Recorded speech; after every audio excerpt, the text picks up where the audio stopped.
မင်္ဂလာပါခင်ဗျာဒီကတင်ဆက်ပေးမယ့်ဇာတ်ကားလေးကတော့ action drama ဇာတ်ကားမျိုးစားဖြစ်ပြီးဂါဒီလူမျိုးမိန်းကလေးတစ်ယောက်ကမူရည်ကုံသွေးရေးအန်နီရယ်တွေနဲ့ရင်ဆိုင်ရင်ဖိုက်တာမာလေးဖြစ်ပြောင်းလဲသွားတာကိုကောင်းတန်းတွေရဲ့အလှပါဒေါ်ရွာတွေရဲ့ရိုးရာဓလေ့များကိုရင်တွဲဖော်ပြထားတာကြောင့်ပရိသတ်ကြီးအကြိုက်တွေးစေမှာပါအရှိဘက်တောင်တန်းတွေမှာတော့ဘိန်းဆိုင်ကင်တွေကကျယ်ပြန့်နေပြီးဒီဘိန်းတွေကိုအခက်အခဲတွေကြားကနေတည်ယူပေးနေတာကတော့ဂါဒီလူမျိုးတွေပဲဖြစ်ပါတယ်။ဘိန်းတွေစိုက်ပျိုးပြီးအလွယ်တကူရနေတာကြောင့်လူငယ်တွေနဲ့ကျောင်းသားတွေကိုလည်းအတော်လေးပျက်စီးစေပါတယ်။ဒါကြောင့်ရဲတွေကလည်းတဲကြီးမဲကြီးကိုရှာဖွေဖမ်းဆီးနေတာပါ။ဒီနေ့တော့ဘိန်းတွေတည်နေတဲ့ကုန်ကားတွေကိုရဲတွေကဖမ်းမိသွားပြီးဒရိုင်ဘာတွေကတော့ခုန်ချပြီးထွက်ပြေးသွားပါတယ်။ခဏကြာမှတော့ရဲအရာရှိရောက်လာပြီးသူတို့လည်းအကျိုးကြောင့်ကိုပြောပြနေတော့မှရဲအရာရှိကကားအောက်ကစီတိုင်းငီတွေကမလိုအပ်ဘဲများနေတာကိုသတိထားမိသွားတယ်။ဒါကြောင့်ပဲဝက်ဦးလဲနဲ့ထိုးကြည့်လိုက်တဲ့အချိန်မှာတော့ဘိန်းကိုရတာမပြတ်ဘဲပိုကောင်းအောင်အရေးပုံစံနဲ့ထည့်လာတာကိုသိလိုက်တော့တယ်။ဒါကြောင့်သူတို့လည်းစုံစမ်းစစ်ဆေးဖို့စခန်းကိုတည်လာခဲ့တယ်။သူတို့စုံစမ်းရသလောက်ကတော့ရှီလာပါတီအမျိုးအစားဖြစ်ပြီးအကောင်းဆုံးရေသွေးရှိတဲ့ဘိန်းတစ်မျိုးပေါ့။ဒီဘိန်းတွေကိုအဓိကချုပ်ကင်နေတာကတော့ဂွန်တူတို့ညီကိုတွေပဲဖြစ်ပါတယ်။ရက်ဆက်တဲ့နေရာမှာလည်းကန်းကုန်အောင်ပါပဲ။မြို့ကိုသွားမဲ့ဘက်စကားပေါ်မှာစပယ်ယာလုံနေတာကတော့ဒီဇလန်ရဲ့ဇက်လိုက်ကျော်ရှီလာပဲဖြစ်ပါတယ်။ကားပေါ်မှာလက်မစစ်နေတော့ရွာကတငယ်ချင်းကပ်ဘူလီနဲ့တွေ့သွားတယ်။ကပ်ဘူလီကမြို့ပေါ်ကအဝတ်တွေကိုရွာမှာဖောက်သေးယူအောင်နေတာပါ။ကပ်ဘူလီကရှီလာနင်တို့ရွာမှာမင်္ဂလာဆောင်ကြတာလူတွေကကုံတော့မယ်။နင်ကမင်္ဂလာမဆောင်သေးဘူးလားလို့မေးလိုက်တော့ရှီလာကအိမ်ဆောင်ပြီးအကျွေးကြေမာလို့ပြောလိုက်တယ်။ဒီနောက်မှာတော့လက်မတွေစစ်ရင်ကားပေါ်ကကျောင်းသူလေးကိုလိုင်းနောက်ရှက်နေတဲ့လူရန်ကတယောက်ကိုလည်းရှီလာကပဲဆုံးမပေးလိုက်တယ်။ဒီလိုနဲ့ရှီလာလည်းရွာကိုပြန်ရောက်လာပြီးသူချစ်သူရာဂျူအတွက်အင်ဂျီတွေကိုတိုင်းရင်သူတို့လည်းမင်္ဂလာဆောင်ဖို့ဘလောက်တောင်စောင့်ရအောင်မလဲလို့မေးလိုက်တော့ရာဂျူကလည်းသူသွေးနမူနာစစ်နေလို့နောက်မှပြောကြမယ်လို့ပြောလိုက်တယ်ဒီလိုနဲ့ရာဂျူနဲ့ရှီလာလည်းသူများမင်္ဂလာပွဲတွေကိုသာတက်ရင်သူတို့နှစ်ယောက်တော့ဖြစ်မလာနိုင်သေးဘူးပေါ့သူတို့ရွာကဂါဒီလူမျိုးတွေကြီးစုနေတဲ့ရွာလေးတွေရွာပေါ့တနေ့တော့သူတို့ရွာထဲမှာရဲတွေရောက်လာပြီးဘိန်းတွေဖမ်းမိထားတာနဲ့ပတ်သက်ပြီးစုံစမ်းနေပါတယ်ရာဂျူလည်းရောက်လာပြီးရွာလူကြီးစီကိုပတ်စံပေးနေတာကိုရဲလဲတွေ့သွားတယ်။ဒါကြောင့်ပဲသူ့ကိုရာဂျူငါတို့နဲ့လာပြီးစကားပြောပါအောင်လို့ပြောလိုက်တော့ရာဂျူလည်းချက်ချင်းပဲလှည့်ထွက်သွားတယ်။ဒီတော့မှရွာထဲကအဖိုးကြီးတယောက်ကရာဂျူကဒါမျိုးတွေမလုပ်တော့ဘူးလို့ထပြောလိုက်တော့ရဲကလည်းဘာကြောင့်ဆက်မလုပ်တော့တာလဲလို့မေးလိုက်တယ်။ဒါကြောင့်ပဲရွာလူကြီးကလွန်ခဲ့တဲ့2နှစ်ကဂျာလာပို့ဆယ်မှာပြစ်ခတ်မှုဖြစ်ခဲ့တယ်မလား။အဲဒီမှာရာဂျူကသူ့အဖေအဖွဲနဲ့အတူပစ္စည်းတွေသယ်လာတာရဲတွေကသတင်းရလို့ပြစ်ခတ်ဖမ်းဆီးခဲ့တာပေါ့။အဲဒီမှာရာဂျူနဲ့ရှီလာတို့နှစ်ယောက်ကလည်းအဖမ်းခံခဲ့ရပြီးရဲတွေရဲ့နှိပ်စက်တာကိုခံနေရချိန်ပေါ့။သူတို့ဘိန်းလုပ်ငန်းတွေကိုချုပ်ကင်ထားတဲ့လူတွေကရာဂျူနဲ့ရှီလာကိုအာမခံနဲ့ပြန်လွှတ်ပေးခဲ့တယ်။ဒါပေမဲ့ကံမကောင်းစွာပဲသူ့အဖေကတော့ဆုံးမသွားခဲ့တယ်။သူ့အဖေရဲ့နာရေးမှာလည်းသူ့အမေကိုယ်တိုင်ကရာဂျူကိုနင်ဒီလုပ်တွေဆက်ပြီးလုပ်နေရင်တော့နေအဖေအလောင်းကောငါအလောင်းကိုပါလိုက်ဖို့စိတ်မကူးနဲ့လို့ပြောလိုက်ပါတယ်ဒီစကားတွေဒီအဖြစ်အပျက်တွေဖြစ်ပြီးနောက်မှာတော့ရာဂျူလည်းဆက်မလုပ်တော့တာလို့ရှင်းပြလိုက်ပါတယ်ရဲသားကဆက်ပြီးဒါဆိုသူကအခုဘာတွေလုပ်နေလဲလို့မေးလိုက်တော့ရွာလူကြီးကလည်းသူကအခုကျမ်းမာရေးစေကံမှာစေဝါးတွေစမ်းသပ်တဲ့ပညာရှင်တယောက်လုပ်နေတယ်လို့ပြောလိုက်တယ်တနေ့တော့ရဲအရာရှိကြီးကရုပ်ဖြတ်ပြီးဘိန်းတွေရောင်းနေတဲ့ကုန်သည်တူစီကိုရောက်လာခဲ့တယ်ကုန်သည်ကလည်းမကြီးသီးတွေအောက်မှာဖွက်ထားတဲ့ဘိန်းတွေကိုပြလိုက်တော့ရဲအရာရှိကငါဒီထက်ပိုကောင်းတာကိုလိုချင်တယ်လို့ပြောလိုက်တယ်ဒီတော့ကုန်သည်ကရှီလာပါတီတစိမ့်နဲ့ဘိန်းတွေကိုပြလိုက်တော့မှရဲအရာရှိကြီးလည်းသဘောကျသွားတယ်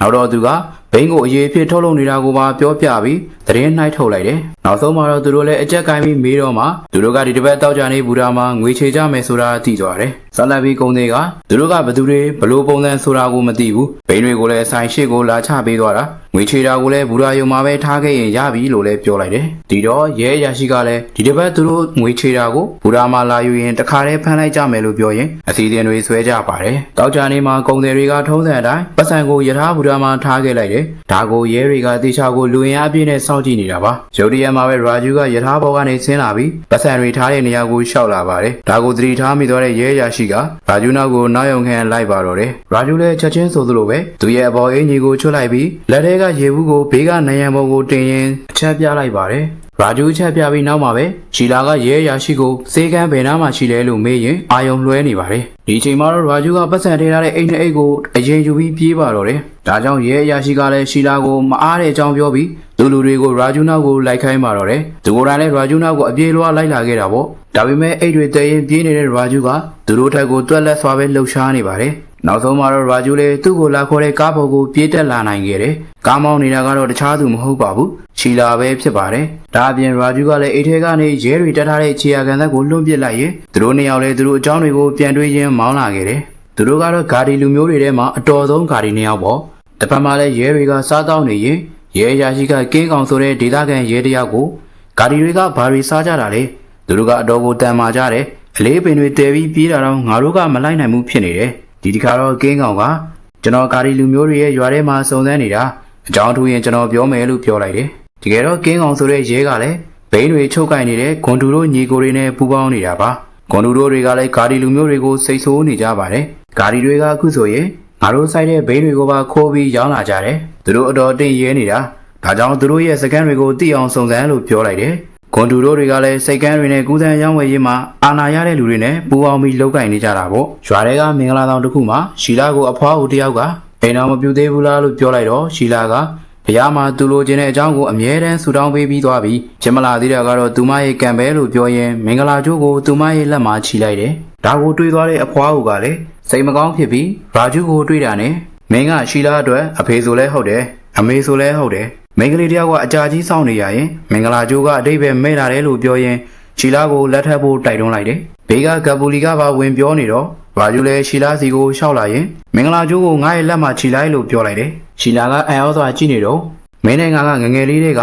အတူသွားအတူလက်တွဲပြီးအလုပ်လုပ်လာခဲ့ကြတာဒီတောင်တွေကတော့မင်းနဲ့ငါကတယောက်တည်းဆိုတာသိရဲ့မင်းကမသိဘူးလားလို့ပြောလိုက်တော့မှာပဲရှီလာလည်းမင်္ဂလာကျိုးကိုရာဂျူရဲ့လက်ကိုချီပေးလိုက်တယ်တပတ်မှလည်းဂွန်တူရဲ့လူတွေကတောင်တန်းတွေပေါ်မှာ drone တွေနဲ့ရှာဖွေရင်းဂါဒီတို့ရဲ့လှုပ်ဝက်စကန်ကိုတွေ့သွားခဲ့တယ်။အထဲမှာတော့သူတို့တွေအံ့ဩလောက်စေမဲ့အရာတွေကိုပါတွေ့လိုက်ရတယ်။ဘိန်းကိုအရေးအဖြစ်အစင်းစင်းပြုတ်လုဖန်တီးထားတာဒီအကြောင်းအရာတွေကိုတီးပြီးနောက်မှာတော့ဂွန်တူရဲ့လူတွေကလည်းဒီနည်းပညာတွေကိုဘယ်ကတက်လာလဲဆိုတာနဲ့သူတို့ရဲ့ခေါင်းဆောင်ကိုပါစစ်မေးနေပါတယ်။ရာဂျူနဲ့ရှီလာလည်းအိမ်မှာမင်္ဂလာဆောင်ဖို့အစီအစဉ်တွေကိုပြောနေတော့သူတို့ရဲ့စကန်ကကောင်လေးကအဖြစ်အပျက်တွေကိုလာပြောပြတဲ့အတွက်သူတို့လည်းစကန်စီကိုအပြေးလွှားရောက်လာခဲ့တယ်။ဘာဂျူကိုတွေ့တော့ဂွန်တူရဲ့ညီကမင်းကဒါမျိုးတွေမလုပ်တော့ဘူးလို့မင်းမေကိုကတိပေးထားတယ်လေအခုကဘာလုပ်တာလဲလို့ပြောလိုက်တော့ရာဂျူကလည်းခမည်းတောင်းသလောက်ဝေစုပေးမယ်လို့ပြောလိုက်တယ်ဒီတော့ဂွန်တူရဲ့ညီကလည်းရာဂျူကိုထိုးလိုက်ရင်အရှေ့ပိုင်းကပ်ပြည်နယ်ကငါတို့ပိုင်တာမင်းကဘာဝေစုတွေလာပြောနေတာလဲလို့ပြောလိုက်ရင်ရှီလာကိုလည်းဒီမင်္ဂလာကျိုးကဟိုကောင်ချီပေးထားတာလားလို့ပြောပြီးဆွဲဖြတ်ဖို့ကြံနေတော့မှာပဲဂျိုဒီရဲ့ဆိုသလိုရာဂျူကဝင်ပြီးထိုးလိုက်တယ်ဇလဘီရာဂျူက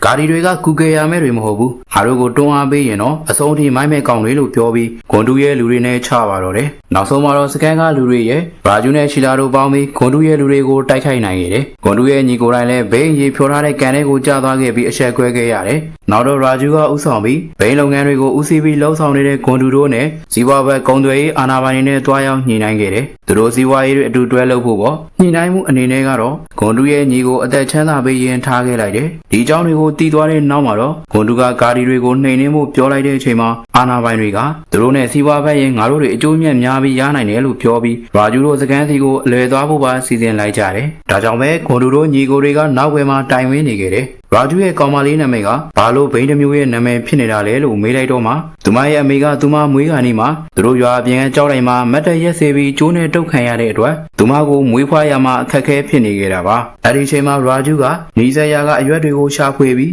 းသူမရဲ့အမေကိုစေးဝါးဖြစ်ပေးခဲ့တာပေါ့။ဒီတော့မှသူမကိုအဆင်ပြေပြေမွေးဖွားနိုင်ခဲ့တာပါ။တကယ်တော့ရာဂျူခုလာခဲ့တာတွေကရှီလာပါတီဘိန်းရွက်တွေဖြစ်ပြီးဒါကြောင့်ပဲသူမကိုရှီလာပါတီလို့လူတွေကခေါ်ကြတာလို့လည်းပြောလိုက်တယ်။ဒီလိုနဲ့ဂွန်တူနဲ့အပေါင်းပါတွေကရာဂျူတို့ရဲ့စကန်ကိုနောက်တစ်ခေါက်ထပ်လာခဲ့ပြီးရာဂျူဖန်တီးထားတဲ့ဆေးကြောက်အရေးတွေကိုစမ်းသပ်ပြီးသဘောကျနေတာပေါ့အဖွဲတွေကအမျိုးသမီးကလည်းရှီလာနဲ့ရာဂျူတို့မင်္ဂလာဆောင်တော့မှာမို့မင်္ဂလာလက်ဖွဲ့ကိုလည်းတခါတည်းပေးလိုက်ပါတယ်ရာဂျူနဲ့ရှီလာလည်းညာပိုင်းမှာသူတို့ရဲ့မင်္ဂလာပွဲကိုစီကားစွာကျင်းပနေကြပါတယ်အားလုံးကပျော်ရွှင်နေချိန်မှာပေါက်ပွဲတန်ကြီးနဲ့အတူပဲဂွန်တူရဲ့လူတွေကဝင်ရောက်လာခဲ့တယ်ဂွန်တူရဲ့လူတွေကရှီလာနဲ့ရာဂျူရဲ့အပေါင်းအသင်းတွေကိုပါရက်ဆက်စွာတပ်ဖြတ်နေတာကြောင့်ရာဂျူနဲ့ရှီလာလည်းဂွန်တူရဲ့လူတွေနဲ့ရင်ဆိုင်တိုက်ခိုက်နေပါတယ်။နောက်ဆုံးမှာတော့ရှီလာကိုသူတို့ရဲ့ကားပေါ်ကိုတင်သွားပြီးရှီလာအမေကိုအပြစ်ပေးခဲ့တဲ့ရွာထိပ်ကကြောက်လိုက်နာကိုခေါ်လာခဲ့တယ်။ရာဂျူလည်းနောက်ကလိုက်လာပြီးဂွန်တူရဲ့လူတွေကိုတိုက်ခိုက်ပါတော့တယ်။တိုက်ခိုက်နေချိန်မှာပဲရှီလာကိုတပင်ကနေတရုတ်တိုက်ဆွဲခေါ်သွားပြီးကြောက်တိုင်မှာကျိုးတုပ်လိုက်ပါတယ်။ဒါကြောင့်ရာဂျူလည်းအစွမ်းကုန်ယုံလိုက်ပြီး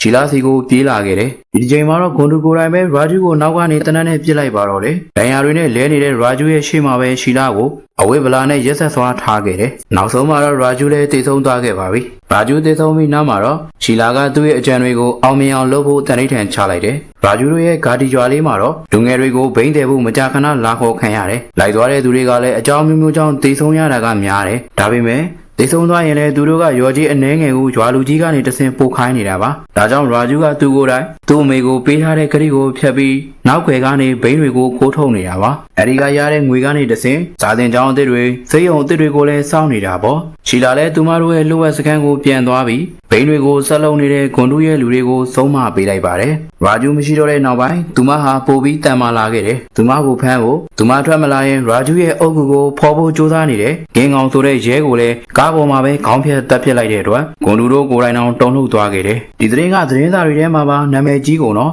အာနာပိုင်တွေကလည်းရှီလာနဲ့ဆွေးနွေးဖို့ကိုခေါ်ခိုင်းလိုက်တယ်ရှီလာလည်းသူမကိုဖိတ်ထားတယ်ဂွန်တူတို့ရဲ့အိမ်ကိုတယောက်တည်းထွက်လာခဲ့တယ်ဒါကိုတော့သူမရဲ့တငယ်ချင်းဘုံကူလီတို့ကမြင်ပြီးနောက်မှာနောက်ကနေနောက်ရန်ခံလိုက်လာခဲ့တယ်သူမကိုချိန်ထားတဲ့အိမ်ထဲမှာတော့အဖွဲတွေကအမျိုးသမီးနဲ့ရဲရာရှိတို့ကစောင့်နေပါတယ်နောက်တော့ဂွန်တူတို့ရောက်လာခဲ့ပြီးသူမနဲ့ဆွေးနွေးညှိနှိုင်းပါတော့တယ်စကားပြောနေရင်းမှာပဲဂွန်တူကရှီလာလေဘင်းဘော်ကမင်္ဂလာဆွဲကြိုးကိုရာဂျူမရှိတော့တဲ့နောက်ပိုင်းဝစ်ဆင်ထားတာကသူမရဲ့စိတ်တွေကိုပိုပြီးဒုက္ခရောက်စေတယ်လို့ပြောပြီးဆွဲဖြတ်ဖို့ကြံနေချိန်မှာပဲရှီလာကအရင်လှုပ်ရှားလိုက်ပြီးဂွန်တူကိုတက်ခါရာဂျူအတွက်ကလေးသားခြေပေးလိုက်ပါတော့တယ်ဒီနောက်မှာတော့ဂွန်တူရဲ့လူတွေနဲ့ရှီလာလည်းဆက်လက်တိုက်ခိုက်နေခဲ့တယ်ရှီလာလည်းဘိုက်ကိုတနက်မှန်သွားတဲ့အတွက်လွတ်အောင်ထွက်ပြေးလာခဲ့တယ်ဒါပေမဲ့သူမကိုနောက်ဆုံးမှာတော့မိသွားပြီးဂွန်တူရဲ့လူတွေကတတ်မဲ့ဆဲဆဲမှာပဲကပူလီရောက်လာခဲ့ပြီးသူမကိုကယ်တင်ခဲ့တယ်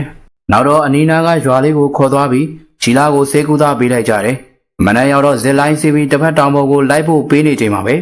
ဂွန်တူရဲ့လူတွေရောက်လာပြီးတတိမရသေးတဲ့ရှီလာကိုတတ်ဖို့ကြံစည်နေကြတယ်နောက်ဆုံးမှာတော့အာဂမိန်ကလေးရှီလာလည်းတတိပြန်ရလာပြီးလူကိုတတ်ဖို့ကြံတဲ့ဂွန်တူရဲ့လူတွေအလောင်းနဲ့အတူပဲအပေါ်ကိုပြန်တက်လာတဲ့အတွက်နောက်ဆုံးကြံတဲ့လူတစ်ယောက်လည်းကြောက်လန့်ပြီးထွက်ပြေးသွားပါတော့တယ်အဲဒီနောက်မှာတော့ရှီလာလည်းဂါဒီလူမျိုးတွေအကုန်လုံးကိုလိုက်ပြီးဒီအလုပ်တွေကိုဆက်မလုပ်ဖို့စီယုံရေးဆင်းပါတော့တယ်ဒါပေမဲ့အကုန်လုံးကတော့လက်မခံနိုင်ဘူးဖြစ်နေတယ်သူမလည်းတရားဝင်တရားထွက်ကြိုးစားပြီးစီယုံနေရကနေနောက်ဆုံးမှာတော့သူမရဲ့စကားကိုလက်ခံနိုင်တဲ့ရွာလေးကိုရောက်သွားပြီးဘိန်းဆိုင်ခင်းတွေကိုမီးရှို့လိုက်ကြတယ်အဲဒီမြင်ကွင်းကိုတွေးလိုက်တဲ့ဂွန်တူရဲ့ညီတွေကရွာတွေကိုသွားပြီးဘိန်းဆိုင်ဖို့နဲ့ဘိန်းတွေကိုတဲဖို့အတင်းအဓမ္မခေါ်လာခဲ့ကြတယ်မလိုက်တဲ့လူတော်တော်များများကိုလည်းတက်ပစ်ခဲ့ပါတယ်ဗိုက်ကြီးတွေအပါဝင်ပေါ့ဒါကြောင့်ရှီလာကိုယ်တိုင်လည်းဂါဒီပုံစံတရုပ်ဆောင်ပြီးဂွန်တူရဲ့ညီတွေတဲဖို့လုံနေတဲ့ကုံကားတွေပေါ်မှာဘုံတွေကိုလှုပ်ဝက်စွာတက်ဆင်လိုက်ပြီးခွဲခြားလိုက်ပါတော့တယ်အဲဒီနောက်မှာတော့ဂွန်တူရဲ့လူတွေနဲ့ထပ်ပြီးရင်ဆိုင်ရင်သူမတို့ရဲ့ဂါဒီလူမျိုးတွေရဲ့အသက်တွေချွေးတွေနဲ့ပေးဆက်ပြီးလုံနေရတာတော့ဘာမှအကျိုးမြတ်မရတဲ့အပြင်အလကားတက်တဲ့အသက်တွေမပေးဆက်ရအောင်ကာကွယ်ရမယ်လို့ပြောလိုက်တော့ဂါဒီလူမျိုးတွေကလည်းသူမဘက်ကရက်တီလာခဲ့ကြတယ်ဂါဒီလူမျိုးတွေနဲ့ဂွန်တူရဲ့လူတွေကလည်းတိုက်ခိုက်နေကြပါပြီနောက်ဆုံးမှာတော့ဂွန်တူရဲ့ညီကိုလည်းစပိန်ကနေတရွတ်တိုက်ဆွဲခေါ်လာခဲ့ပြီးသူရဲ့ဘိန်းတွေနဲ့အတူရောပြီးမီးရှို့လိုက်ပါတယ်နောက်နေ့မှာတော့ရဲရရှိကိုအာနာပိုင်တွေကဖုံးဆက်လာပြီးရှီလာကိုဖမ်းဖို့တောင်းဆိုလိုက်ပါတယ်ဒီတော့ရဲရရှိက